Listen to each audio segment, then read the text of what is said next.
All right, today I want to talk about a book called The Fourth Turning, and the authors are William Strauss and Neil Howe. The central idea to this book, and I've written actually a book review of this on my book review website, and I'll link to it under the description of this video. The central idea of the book is that there are these generational patterns that happen through history, and they happen with kind of a rhyme or a periodicity, sort of a pattern. And that right now we're in sort of this crisis or sort of fourth turning era where there's certain characteristics of this era that were different from prior generations. And really one of the central ideas here is that institutions are not functioning properly, or not functioning the way they used to, with the efficiency or the efficacy that they used to function with.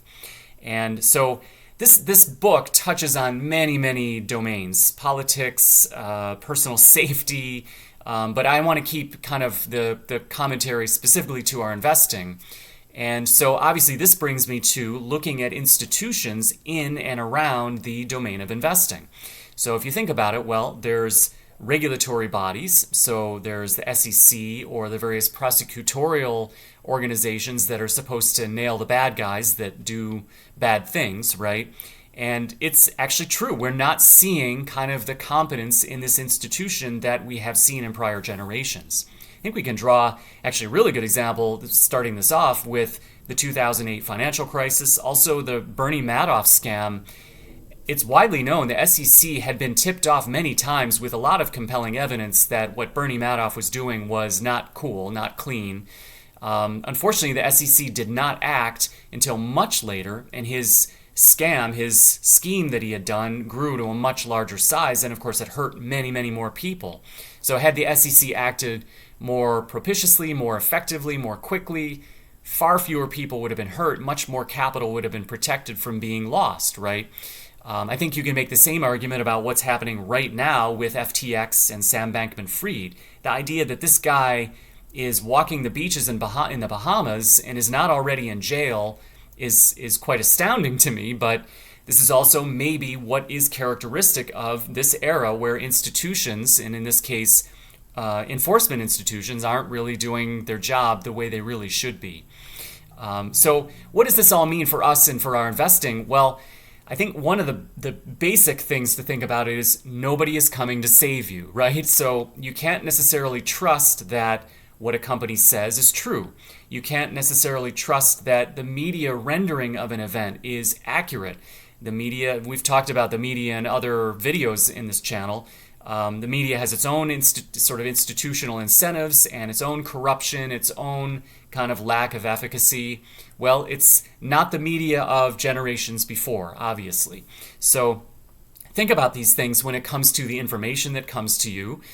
Maybe you need to do a little bit more or a lot more due diligence with the investments you make, because you can't necessarily trust that some governmental entity is going to protect you or stop a bad guy before something happens to you. So whenever you decide to invest with someone, say a hedge fund manager or an investment manager, look up the manager and do some background checking. Google the person and see what their deal is, right? The interesting thing about SBF, Sam Bankman-Fried, and FTX was one of the guys that really uncovered a lot of the problems at this company, Mark Cohodes. He actually looked up these guys' backgrounds, not just Sam Bankman-Fried, but the people he was working with, and he didn't like what he saw, and it sent him down a whole rabbit hole. So I think this is one way to think about it. Look into the people who you're investing with, look deeply into the people who are running the companies that you've decided to invest in, and don't assume that just the system is going to work perfectly.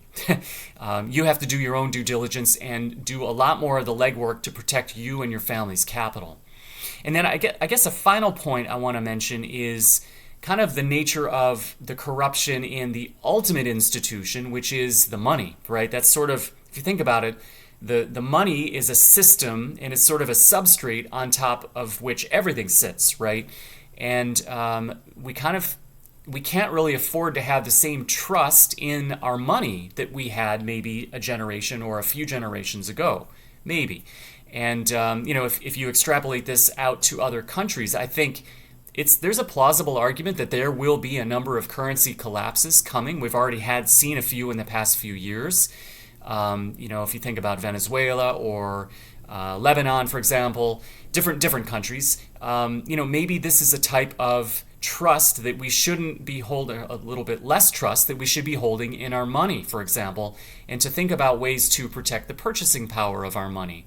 And think of money as a type of institution that may be getting more corrupt or less efficient or less efficacious at doing what it does, which is store value and transfer value between people, right? So these are just different ways to think about fourth turnings. And obviously there's many, many more life domains that this book can be used to think through. But for me, it's a very, very valuable paradigm for how to think about our investing domain and how to better protect our capital, because there aren't other organizations out there that are going to protect it for us, at least not like they used to. And that we want to keep that in mind and do a little bit more legwork ourselves and a little bit more due diligence ourselves in the investments that we make, the people who we invest with, and so on. Okay, so The Fourth Turning, William Strauss and Neil Howe. And again, I wrote a book review on this. It's a relatively long book review, but it's not as long as the book itself. So I'll put the web address to that review under the video. And as always, thanks for watching.